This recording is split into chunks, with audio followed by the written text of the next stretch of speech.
Okay, let's talk about an animal you've probably seen and maybe even eaten 100 times, the shrimp. But I bet you had no idea just how bizarre, how completely alien its biology really is. Seriously, it's stranger than science fiction. So let's just start with the biggest mind-bender right off the bat. A shrimp's heart is in its head. Just let that sink in for a second. Imagine your heart, but inside your skull. It sounds totally made up, right, doesn't it? How could that possibly work? Well, the answer is both way simpler and way more complicated than you'd think. All right, so let's unpack this wild claim. To really understand how a shrimp can have a heart in its head, we first need to completely rethink what we're calling a head in the first place. And this right here is the key to the whole puzzle. We look at a shrimp and our brain just automatically maps our own body parts onto it. There's the head, there's the tail, but anatomically, that's just not the real story. A shrimp's body is built on a totally different blueprint, and the secret lies in one very important, kind of funky-sounding word. Cephalothorax. Okay, let's break that down because it sounds way more complex than it is. Cephalo is just from the Greek for head, and thorax means chest.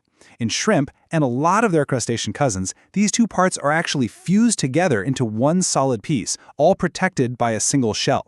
So the heart isn't literally inside the brain, it's just sitting there in this combined head and chest cavity. From the outside, it just looks like it's in the head.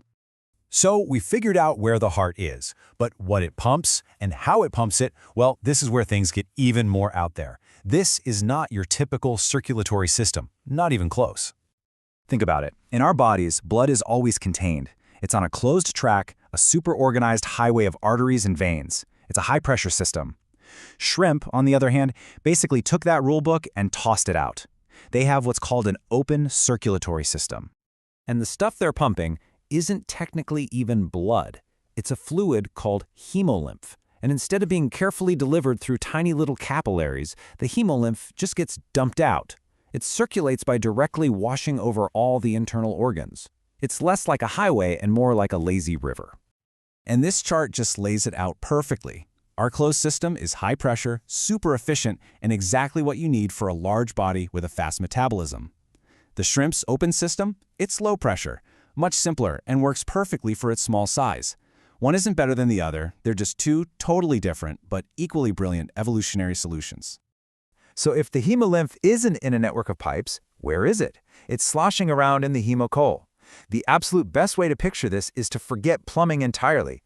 The hemocole is basically the main open chamber inside the shrimp. The heart just pumps the fluid into this chamber, it swirls around, delivers its oxygen, and eventually it finds its way back to the heart to get pumped all over again. Okay, you ready for the final twist? Because this one might be my favorite part of the shrimp's alien anatomy. We've got the heart and the head-chest combo, we've got the wide-open circulatory system, but the fluid itself is hiding one more incredible secret. That's right, we think of red blood as this universal symbol of life, right? But nature is way more creative than that. The color of a shrimp's hemolymph is totally different from ours, and the reason all comes down to a single type of metal. So, check this out. Our blood is red because of a protein called hemoglobin, and its key ingredient for carrying oxygen is iron. Think rust. That's what gives our blood that distinct red color. Shrimp use a different protein called hemocyanin, and as you can see, hemocyanin doesn't use iron, it uses copper. When it binds with oxygen, that copper turns the hemolymph a faint bluish color. They are, quite literally, blue-blooded. So, let's just do a super quick recap of all this weirdness. The shrimp's heart is located in its fused head and chest, the cephalothorax. It uses an open circulatory system, where a fluid called hemolymph just washes directly over all the organs. And finally, that hemolymph is blue when it's carrying oxygen, all thanks to copper. How incredible is that for such a common little creature?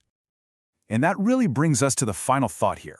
The shrimp is proof that some of the most bizarre, most alien biology on the entire planet can be hiding right under our noses, sometimes even on our dinner plates.